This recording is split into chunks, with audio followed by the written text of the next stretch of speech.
রাজনীতিতে শেষ কথা বলে কিছু নাই, এটা বহুল উচ্চারিত একটা জঘন্য মিথ্যা কথা। রাইট। এটা কেউ চয়ন করে জানেন? যে সমস্ত নীতিহীন রাজনীতিবিদ আছে তারা নিজেদের অনৈতিক কর্মকাণ্ডকে জাস্টিফাই করার জন্য এই ধরনের কথা বলে। রাজনীতি আপনি যারা করবেন, রাজনীতি হলো নীতির রাজা রে ভাই।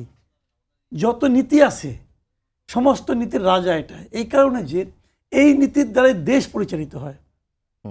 আমি আমার সংসারের জন্য একটা নীতি স্ট্যান্ডার্ড আমি সেট করছি, ওইটা যদি ভুল হয় আমার সংসার ক্ষতিগ্রস্ত হয়। আর রাজনীতি যদি ভুল হয় তাহলে পরে দেশ ক্ষতিগ্রস্ত হয়। এই যে রাজনীতিতে শেষ কথা না, রাজনীতিতে একটাই কথা থাকবে। রাইট। যে রাজনীতিবিদ দ্বিতীয় কথা বলে সে হলো একটা বাটপার, জাস্ট বাটপার। আর যে বলে আমার শেষ কথা নাই, তার মানে প্রতিদিন সে কথা পাল্টাবে বলে সে দাবি করতেছে। শেষ কথা নাই মানে কি? এটা বলার মাধ্যমে সে একটা পথ রাখে যে আমি ডেইলি কথা চেঞ্জ করবো আর ডেইলি আমি এটা কমু, রাজনীতিতে শেষ কথা নাই। তো সে হলো একটা জাত বাটপার।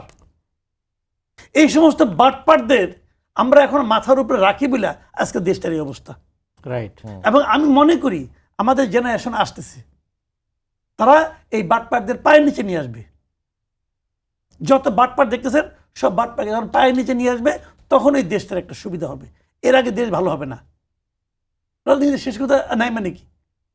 যে কথাটা সকাল আপনি কথা বলবেন, যে কথাটা বললো যে তুমি 2 দিন আগে আসলে এক লাইনে সুবিধা পেয়ে চলে আইসো, আইসে যেমন উল্টা গান গাইতেছো।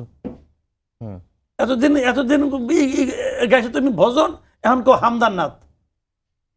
হ্যাঁ, এই সমস্ত এটা নাটক না, এটা বলে হিন্দিতে একটা শব্দ আছে কি নৌটঙ্কি না কি বলে, এটা হলে সেই নৌটঙ্কি।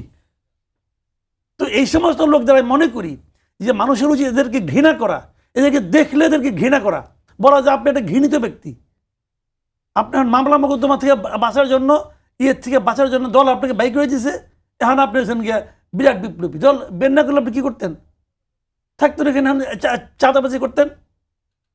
তো এইগুলি ভাই কথা হলো না কোনো।